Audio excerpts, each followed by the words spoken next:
বিসমিল্লাহির রহমানির রহিম। প্রিয় বারোয়াকালীবাসী, আজকে বিশেষ শ্রেণীর কিছু মানুষকে পরিচয় করার জন্য আজকের এই ভিডিওটা করা। আপনারা জানেন আমার পাশে অনেকে দেখতে পাচ্ছেন এখানে তারা আমরা যাদেরকে প্রতিবন্ধী বলে থাকি, যদিও প্রতিবন্ধী শব্দটা অত্যন্ত নেগেটিভ, তবে অন্য মানুষের মতো তাদেরও বাঁচার অধিকার আছে, তাদেরও মানব অধিকার আছে।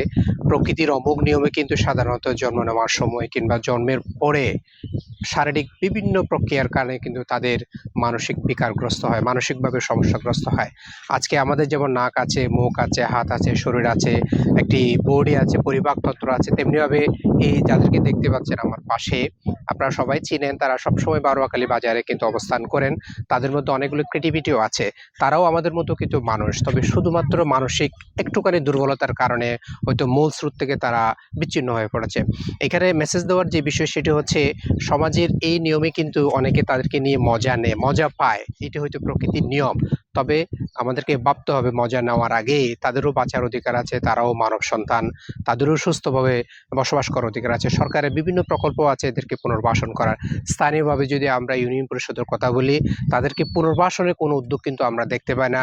তাদেরকে বাসস্থান দেওয়া, তাদেরকে খাবারের ব্যবস্থা করা, তাদেরকে একটুখানি কাজের সুযোগ সৃষ্টি করা, সেটি কিন্তু আমরা দেখতে পাই না।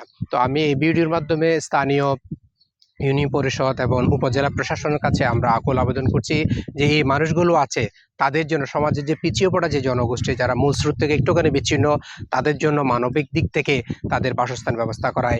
এই যে এই চারজনের মধ্যে এই যে মানুষটা আমরা দেখতে পাচ্ছি, হয়তো বয়স আমাদের সমান হবে, সে কিন্তু বারোয়াকালীতে এমন কোনো বাড়ি নেই, এমন কোনো বাসা নেই যে সে চিনে না। তাকে বললেই সে জিনিসটা নিয়ে যায়, বিনিময়ে হয়তো কিছুটা মূল্য লাগে। তা সেটা সে কী জন্য? তার টাকার কি দরকার? কারণ তারও সংসার আছে, তারও পেট আছে, তারও খাবার অন্ন যোগাতে হয়, এই প্রয়োজনে কিন্তু সে কাছে। তা আমি স্থানীয় প্রশাসন থেকে শুরু করে, ইউনিয়ন পরিষদ থেকে শুরু করে উপজেলা প্রশাসনকে আকুল আবেদন করছি, এই যে মানুষগুলো আমরা দেখতে পাই বিভিন্ন সমাজের মধ্যে আছে, বিশেষ করে বারোয়াকালীতে যারা আছে, তাদের জন্য একটা পুনর্বাসনের ব্যবস্থা করা হয়। ধন্যবাদ সবাইকে।